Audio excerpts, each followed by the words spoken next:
So you may have heard the rumor that the Billardellos are moving. We are moving. Our house is for sale. We are moving closer to church, to Trophy Club.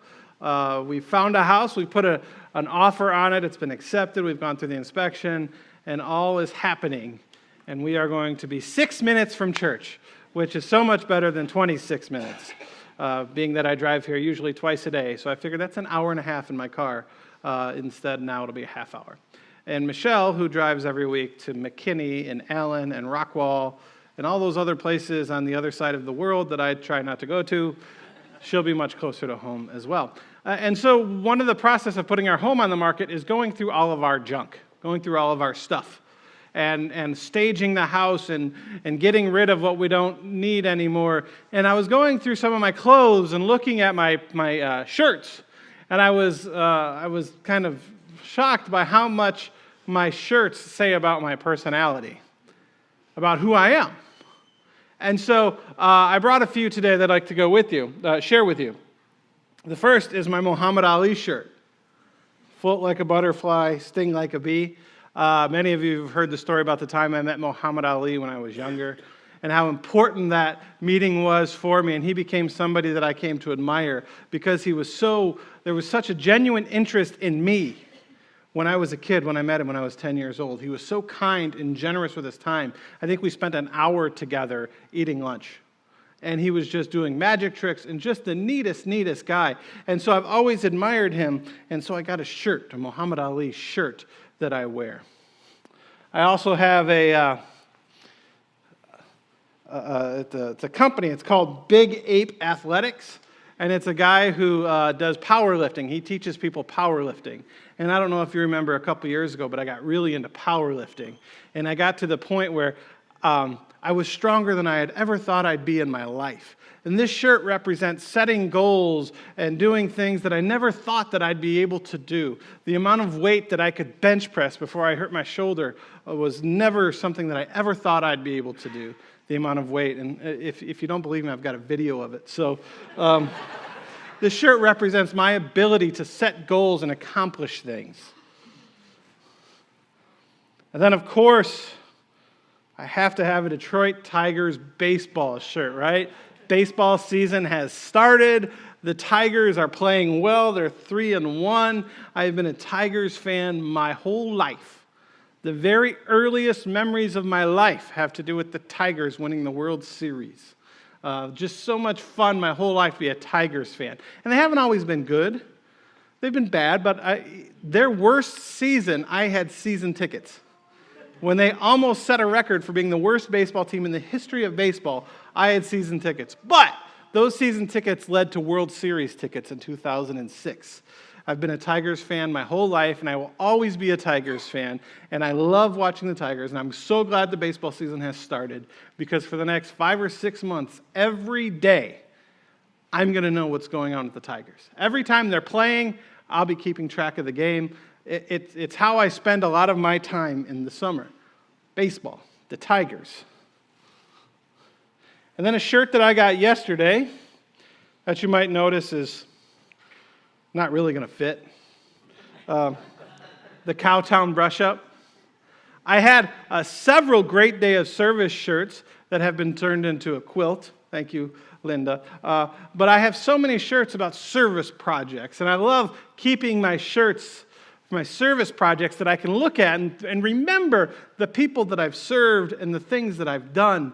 And I have this one because yesterday, so fresh in my mind, the feeling is so fresh in my heart. Helping Robert, this disabled veteran who was just so happy for us to be there and just so wonderful and full of gratitude and joy. And just, he said, I'm going to get up tomorrow and I'm going to go to church and I'm going to testify to what you did for me today. It was just such a great experience to help others. And I have all these shirts to remember all the good things that I've done. And then my Abiding Grace shirt. My Abiding Grace shirt. This is a softball, kickball jersey. We played softball and kickball. I love wearing Abiding Grace stuff. I have Abiding Grace polos. I have Abiding Grace shirts. I love it because Abiding Grace is part of who I am. It's such a large, it's my job, yes. And I get to be a pastor, yes. But wearing this is, I get to share my Lutheran identity. I get to share God's grace. And being the pastor, I get to wear this and say, well, I'm just, promoting the place that I work. I'm doing marketing. So anywhere I go when I have this shirt on, I can write off on my taxes.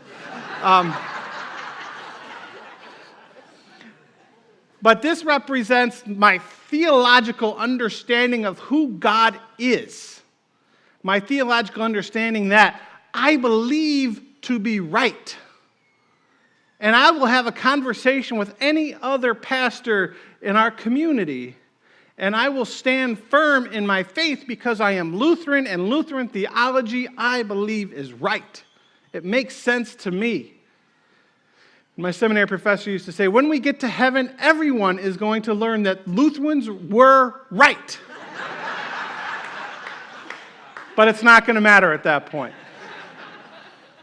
These shirts represent things about me. My knowledge is represented in this shirt. My good works are represented with this shirt from yesterday. My interests are represented in this shirt. My ability to accomplish things are represented in this shirt. And the people that I admire are represented in this shirt. And I lay them all down on the ground so that when Jesus walks through, he can walk on top of them. He can walk on the things in my life that I think are important. He can walk on them because he is more important than all of them. Not to say that these aren't valuable things. These things help make up my life, a life that is worth living because of the gift of Good Friday. And so, in uncertain times, in an uncertain world, who would have thought that you have to be scared to walk into your church like we found out this morning, people in Egypt? When I have nothing left to cling to, I will always know that I have the cross to cling to. Not because by walking to the cross and clinging to it, I know that I'm saved, but because walking to the cross and clinging to it, I know that God has chosen me. On Good Friday, on Easter Sunday, and every day since. So I lay it all down in front of him and say, Lord, what else can I lay down? What else can I put down before you to show you just how important you are to me?